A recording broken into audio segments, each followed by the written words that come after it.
All right. Thank you all for coming today. Since taking the gavel in January, the Committee on Oversight and Accountability has accelerated its investigation of the Biden family's domestic and international business practices that we began last Congress. I want to be clear. This committee is investigating President Biden and his family's shady business deals that capitalize on Joe Biden's public office and risked our country's national security. This committee has a duty to ask questions and pursue the facts, no matter where they take us. Through the committee's investigation, we intend to provide transparency to the American people and reach legislative solutions. In only 4 months since obtaining subpoena authority, we have made astonishing progress. Today, we'll talk about that progress. First, we want to discuss information the committee has learned since our last press conference in November. New information investigators have uncovered regarding the transfer of money from foreign entities to the Biden family. Many of the wire payments occurred while Joe Biden was vice president and leading the United States efforts in these countries. First instance, while Vice President Biden was lecturing Romania on anti-corruption policies, in reality he was a walking billboard for his son and family to collect money. Hunter Biden and his associates capitalized on a lucrative financial relationship with a Romanian national who was under investigation for and later convicted of corruption in Romania. The Bidens received over $1 million for the deal, and 16 of the 17 payments to their associates' account that funneled the Bidens' money occurred while Joe Biden was vice president. In fact, the money stops flowing from the Romanian national soon after Joe Biden leaves the vice presidency. This is a pattern of influence peddling. This appears separate from any payment Hunter received from his work connecting this individual to a U.S. law firm. We'll also provide further information regarding the Bidens' relationship with China. This includes 2 individuals the committee is particularly concerned about. One of them, Xi Jinping, had close ties to the highest levels of the Chinese Communist Party and operated a multi-billion-dollar energy company with access to large sums of money. We'll discuss how the Bidens received millions of dollars from this individual through the use of shell companies and wire transfers. In March, the committee released its first bank records memorandum that showed a Biden associate, Rob Walker, used his company to funnel money from the Chinese to various Biden family members.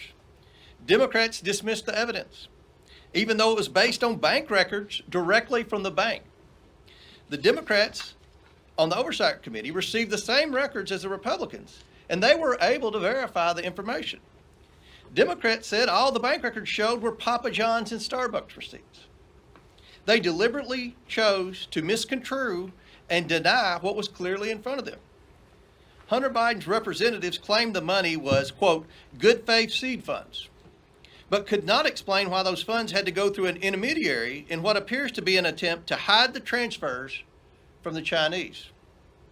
They also couldn't explain why the Bidens received over $1 million in 16 different wire transfers over a period of 3 months to at least 5 different banks. The president, when confronted with this information, said it wasn't true.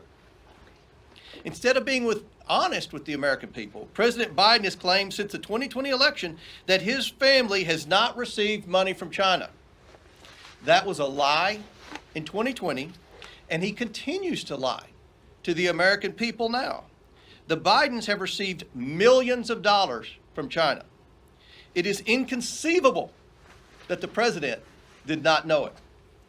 The White House refuses to correct the president's statements, showing the president is now using the federal government to run interference for his families and his own role in these schemes. Now I want to say a few remarks about the developments last week. A week ago, I sent a subpoena to the FBI for a form that a whistleblower has alleged is in the FBI's possession. We hope the FBI will be transparent and forthcoming. and provide the Oversight Committee with the 1023 form we have subpoenaed. If they do, the committee will assess the form it has subpoenaed from the FBI, and has been my practice. We will report to you only facts when they are verified and indisputable. This committee will not pursue witch hunts or string the American people along for years with false promises of evidence that is beyond circumstantial evidence, as Representative Adam Schiff and the Democrats did for years. I trust the whistleblower. A subpoena from this committee is a powerful tool that I do not take lightly. The level of detail provided to Senator Grassley led me to conclude a subpoena was warranted, and I stand by that assessment. I will say this. When Senator Grassley approached me with the information the whistleblower provided, it was because of the information we've learned through this committee's own investigation that indicated to me the whistleblower's allegations are consistent with our independent findings. Those findings are what I called you here today to discuss. The committee has reviewed thousands of bank records from individuals and companies affiliated with the Bidens and their associates. It has received these bank records pursuant to 4 subpoenas I've issued to different banks.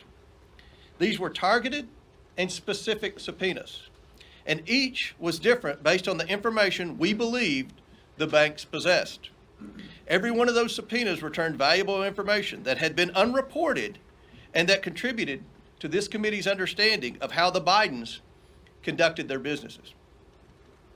The committee is concerned by the complicated, suspicious network of over 20 companies we have identified the Bidens and their associates used to enrich themselves. Most of these companies were limited liability companies formed during Joe Biden's vice presidency. The bank records show the Biden family, their associates, and their companies received over $10 million from foreign nationals and their companies. Some of that money came from a Chinese company and went to Hunter Biden's company. Other transfers occurred with the help of Rob Walker, who then sent it on to different Biden family members. This is not how lawful businesses operate.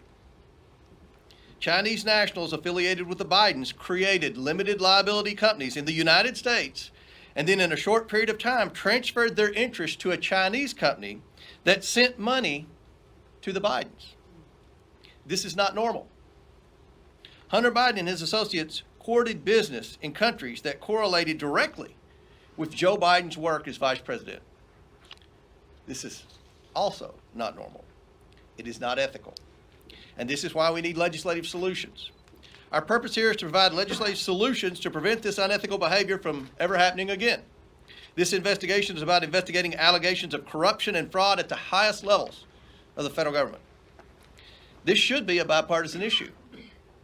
This committee is considering legislation that would ensure these sorts of business practices do not continue for Democrats or Republicans. Specifically, the committee is crafting legislative solutions aimed at deficiencies it has identified in ethics laws and disclosure laws for immediate family members of Vice President and the President. These deficiencies potentially place American national security and American interest at risk. Additionally, the committee is considering legislation that would strengthen reporting requirements related to certain foreign transactions involving senior elected officials' family members. Finally, the committee is evaluating the Bank Secrecy Act and anti-money laundering laws to determine whether financial institutions have the available tools and support from federal agencies to thwart illegal money laundering and foreign corruption activity. As I said, I'm very pleased with the progress the committee is making in this investigation. However, due to the information we're releasing today and further developments the committee is aware of, the investigation will enter a new phase now that is armed with information obtained in the bank records. I will soon issue a new round of subpoenas to banks for specific targeted information. I will also provide one more opportunity for certain Biden associates, including his art gallerist and Rob Walker, to cooperate willingly with this investigation. Finally, I'm publicly releasing the second bank accounts memorandum to the American people so they can see for themselves the activities the Biden family is engaged in, despite the president's statements to the contrary. I want to thank the people and financial institutions that have cooperated with this investigation so far. I also want to encourage more people to come forward and let them know that their information will be kept private and confidential. To my Democrat colleagues, I want to say that this investigation will continue to move forward. Do you want to continue covering up the Biden's influence peddling schemes when the evidence is being placed right in front of you? With or without Democrat support, we will continue working to deliver the answers, transparency, and accountability that the American people deserve. I now turn to Andy Biggs, who will provide some information.